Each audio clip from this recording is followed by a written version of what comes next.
video kali ini saya akan menceritakan pengalaman hidup saya dari saya kecil hingga saat ini.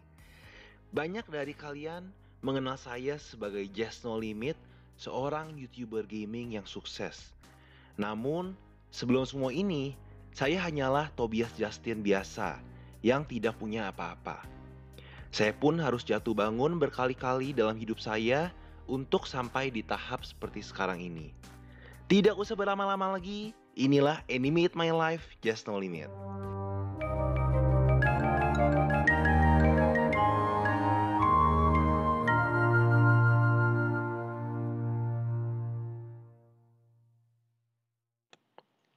Sebelum video dimulai, pastikan kalian subscribe channel Hexaverse Studio dan channel Just No Limit.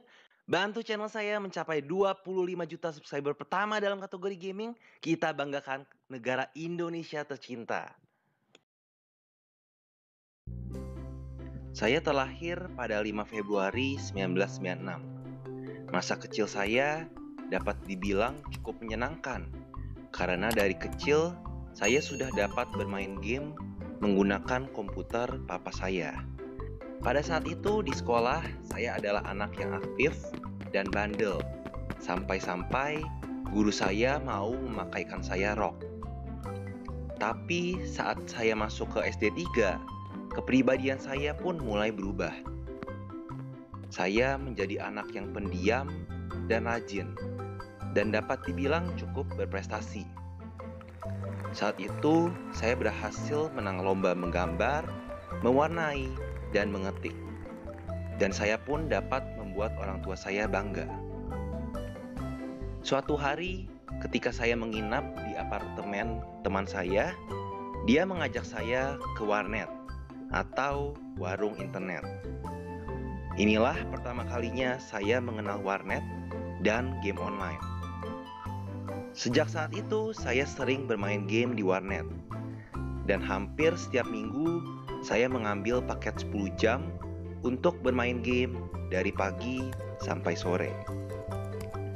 Pada saat itu, game favorit saya adalah Counter-Strike, yaitu game tembak-tembakan. Kebiasaan bermain di warnet pun terus berlangsung, sampai saya duduk di bangku SMP. Sampai-sampai pada suatu saat, ada tim besar yang mengajak saya bergabung dengan tim. Saya pun sangat senang pada saat itu. Tapi ketika saya minta izin ke mama saya belum mengizinkan dan meminta saya untuk fokus belajar dulu. Saya pun sangat sedih karena menjadi gamer profesional adalah salah satu impian saya pada saat itu. Di masa SMP, saya sekolah di Bunda Hati Kudus. Saya adalah salah satu pemain basket di sana, dan saya bisa dibilang cukup berprestasi dalam bidang olahraga. Karena saya berhasil memenangkan lomba basket di sekolah saya. Tujuan utama saya main basket itu pada saat itu cuma satu, yaitu buat deketin cewek. Dan bisa dibilang, saya cukup berhasil. Karena pada masa SMP inilah saya bertemu dengan cinta pertama saya. Awalnya kami berdua hanya suka sama suka. Lama-lama kami akhirnya pacaran. Saya pun jadi semangat belajar pada saat itu karena pacar saya adalah salah satu murid terpintar di kelas saya. Dari kecil saya juga punya satu hobi yang cukup baik, yaitu berjualan. Saat SD, saya jualan buat nambah uang jajan.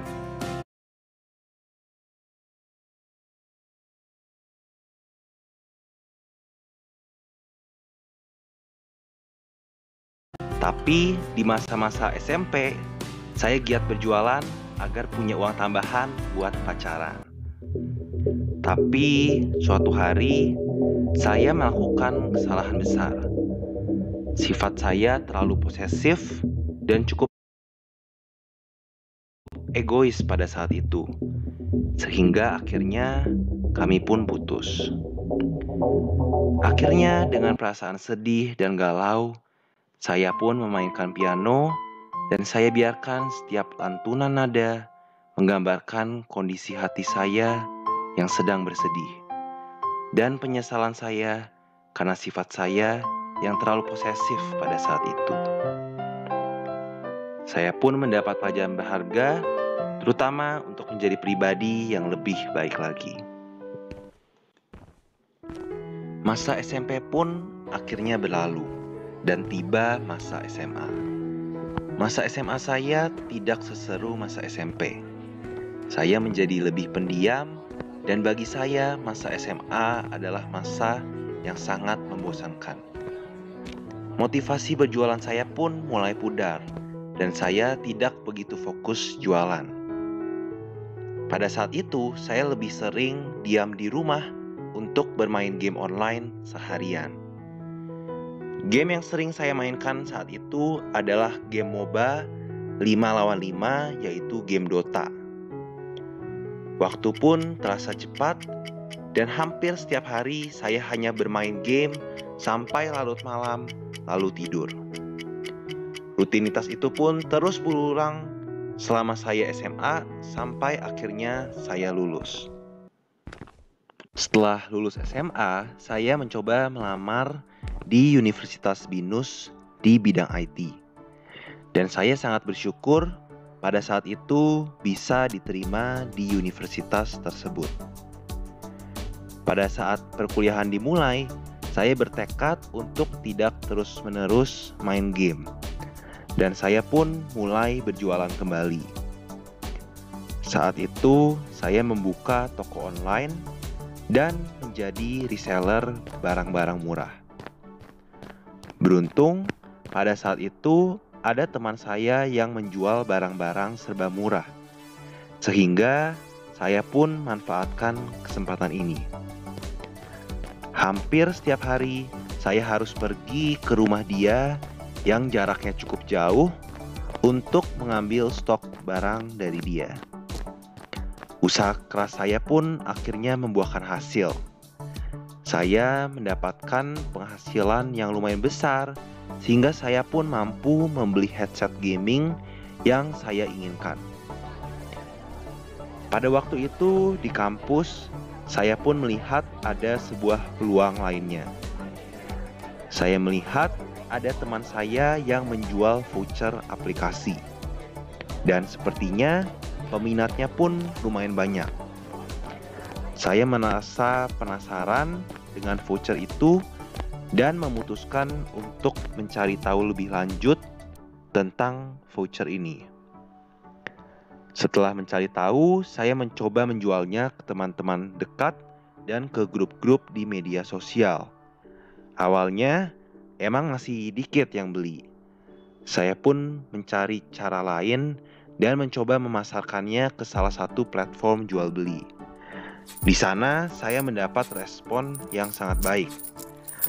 Voucher jualan saya pun laku keras, sehingga saya dapat mengumpulkan jutaan rupiah per harinya, dan akhirnya saya pun dapat mengumpulkan ratusan juta pertama saya.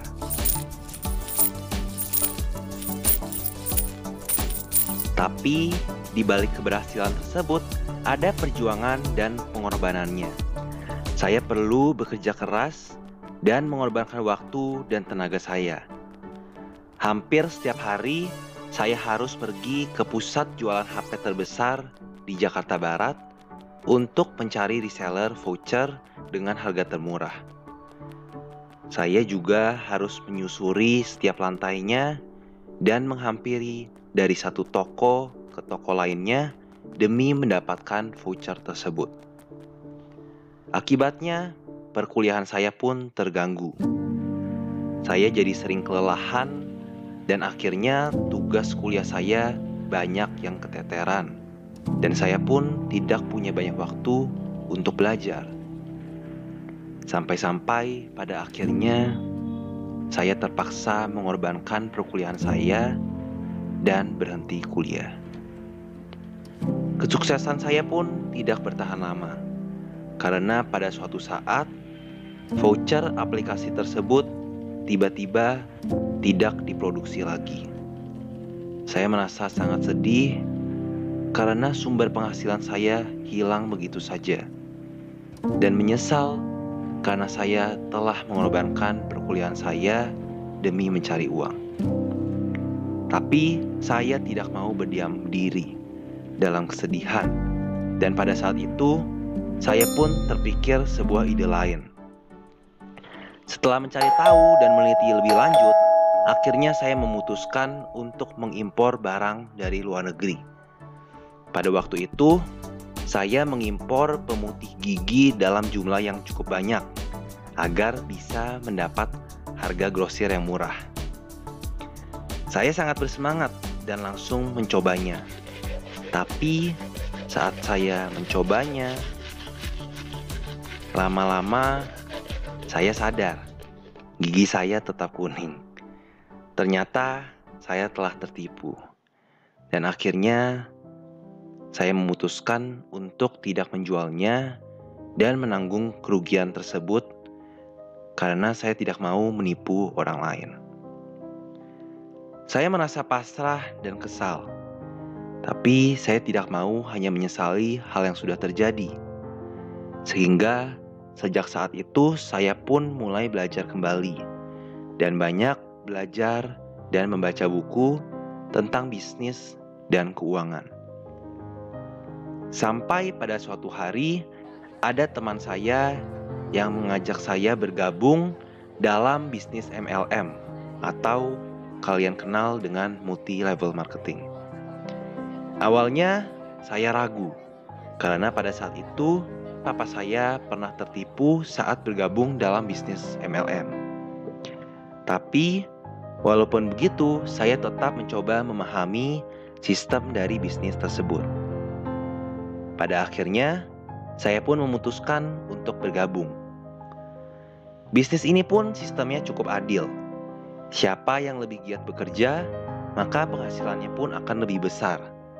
Sehingga saya mulai giat bekerja untuk mencari orang yang mau bergabung. Dan saya pun menjelaskan bisnis ini kepada mereka. Akhirnya usaha saya pun membuahkan hasil yang manis. Saya berhasil mendapatkan penghasilan yang cukup besar dari bisnis tersebut. Karena pada saat itu saya berhasil mencapai peringkat yang tinggi. Tapi dalam bisnis ini bukan hanya uang yang saya cari. Karena dalam bisnis ini saya belajar banyak hal tentang pengembangan diri. Saya belajar bagaimana berkomunikasi dengan lebih baik dan bahkan berbicara di depan ratusan orang di seminar-seminar. Tapi sayangnya, karena pada saat itu saya merasa saya sudah sukses dalam bisnis tersebut, saya merasa diri saya sudah berada di atas. Saya pun merasa sombong dan jadi lupa diri. Akibatnya, saya jadi malas dan saya menjadi boros, dan saya pun akhirnya terjatuh lagi untuk kesekian kalinya. Kali ini saya mempunyai hutang dalam jumlah yang besar dan saya menyicil suatu barang, tapi saya tidak mampu membayarnya. Sehingga akhirnya barang itu pun harus disita. Kali ini saya benar-benar merasa depresi karena semua usaha saya akhirnya sia-sia. Berada di titik terendah, saya sempat berpikir untuk menyerah dan berhenti berusaha. Namun, saya ingat saya masih perlu membahagiakan kedua orang tua saya. Karena tidak tahu harus berbuat apa lagi, akhirnya saya hanya mengurung diri di kamar, bermain game online untuk menghibur diri. Pada saat itu, saya memainkan game MOBA 3 lawan 3, yaitu Vainglory. Tidak lama setelah itu, saya secara tidak sengaja melihat ada iklan Mobile Legends. Karena dari dulu saya sudah senang bermain game MOBA, akhirnya saya pun mendownload game Mobile Legends. Pada waktu itu, karena perusahaan tempat saya bekerja sedang libur, akhirnya saya lebih banyak berdiam diri di rumah, memainkan Mobile Legends seharian. Awalnya, saya hanya bermain solo, Tapi seiring berjalannya waktu, saya pun mulai mempunyai teman-teman untuk push rank. Ketika bermain di rank, saya pun sering bertemu dengan pemain-pemain dari Saints. Pada saat itu, banyak pemain-pemain dari Saints yang menduduki peringkat tinggi di top global. Setiap kali melawan mereka, saya selalu kalah. Sampai suatu saat, akhirnya saya berhasil menang. Saya pun akhirnya kenalan dengan salah satu member Saints. Dan seiring berjalannya waktu, kami pun jadi sering bermain bersama untuk push rank dari pagi sampai malam. Sampai pada suatu saat, dia mengajak saya untuk bergabung dengan Saints. Saya sangat bersyukur pada saat itu bisa bertemu dengan idola saya, yaitu Hinel. Dan saya sangat bersyukur juga dapat bergabung dengan tim Saints pada saat itu. Sejak saat itu, kami pun sering bermain bersama buat latihan. Waktu itu, ada turnamen Mobile Legends di Indonesia. Dan kebetulan sudah ada 5 member dari Saints Indonesia yang siap mengikuti turnamen tersebut, yaitu saya, Kodailen, Hexazor, Hinel, dan Sumail. Semuanya terasa begitu seru, dan kami pun sering memenangkan berbagai turnamen. Karena sering bermain, akhirnya saya pun berhasil menduduki peringkat 2 di top global. Pada saat itu, nickname saya adalah Saints Jazz. Dan saya menggunakan foto profil cewek, sehingga banyak orang mengira saya adalah perempuan. Dan saya pun berhasil mendapat banyak hadiah dari mereka. Tapi belakangan saya pun merasa saya tidak bisa bermain terus, karena tidak ada penghasilannya. Sehingga saya pun memutuskan untuk keluar dari tim Saints dan menjual akun Saints Jazz saya yang sebenarnya cukup populer pada saat itu.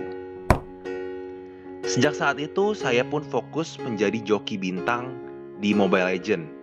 Awalnya, saya hanya mendapatkan sekitar 1-2 juta dalam seminggu. Tapi, seiring berjalannya waktu, pelanggan saya pun terus bertambah. Dan penghasilan saya naik hampir 2 kali lipat. Tapi lama-kelamaan saya pun mulai bosan dan lelah hanya menjadi joki setiap harinya. Akhirnya saya pun terpikir sebuah ide lain. Waktu itu saya membuka Line official account dengan nama Jazz No Limit. Di akun itu saya membagikan tips-tips bermain Mobile Legends dan saya pun dapat membuat tim joki saya sendiri. Usaha saya pun cukup berhasil dan saya bisa mendapatkan puluhan juta per bulannya. Tidak lama setelah itu, ada turnamen Mobile Legends terbesar, yaitu MSC. Saya pun ingin bergabung lagi dengan Saints untuk mengikuti turnamen tersebut. Tapi ternyata pada saat itu, tim Saints sudah penuh. Sehingga saya bergabung dengan squad recall untuk mengikuti turnamen tersebut secara online. Tapi sayangnya, tim saya gagal lolos ke babak playoff dan kalah di ronde terakhir. Saya merasa sangat kesal pada saat itu dan kecewa, sehingga saya langsung menghapus game Mobile Legends. Tidak lama kemudian, saya mendownloadnya kembali. Dan saya sangat bersyukur pada saat itu saya dapat diterima kembali di squad Saints. Waktu itu di Saints ada beberapa member baru. Salah satunya adalah Dika atau lebih dikenal sebagai Warpath. Warpath pada saat itu adalah top global Moskov dan dia memiliki channel YouTube yang cukup populer. Akhirnya saya mulai mengikuti Warpath dan membuat channel YouTube Jazz No Limit. Awalnya, saya hanya live stream biasa dari iPad saya. Penontonnya pun pada saat itu sekitar 150 penonton. Tapi lama-kelamaan penontonnya pun terus menurun sampai hanya tersisa 20 penonton. Akhirnya saya berhenti live stream dan hanya fokus pada konten-konten biasa. Saya pun memikirkan cara lain untuk menambah penonton channel saya. Pada waktu itu, saya mencoba menghubungi YouTuber gaming untuk diajak kerjasama dan kolaborasi. Tapi, karena subscriber saya masih sedikit, tidak ada yang membalas kecuali satu, yaitu Mas Diki atau lebih dikenal sebagai Tampan Gaming. Saya pun akhirnya melakukan kolaborasi dengan Mas Diki dan saya pun belajar banyak hal tentang YouTube dari dia. Sejak saat itu, saya mulai fokus mengembangkan channel YouTube saya.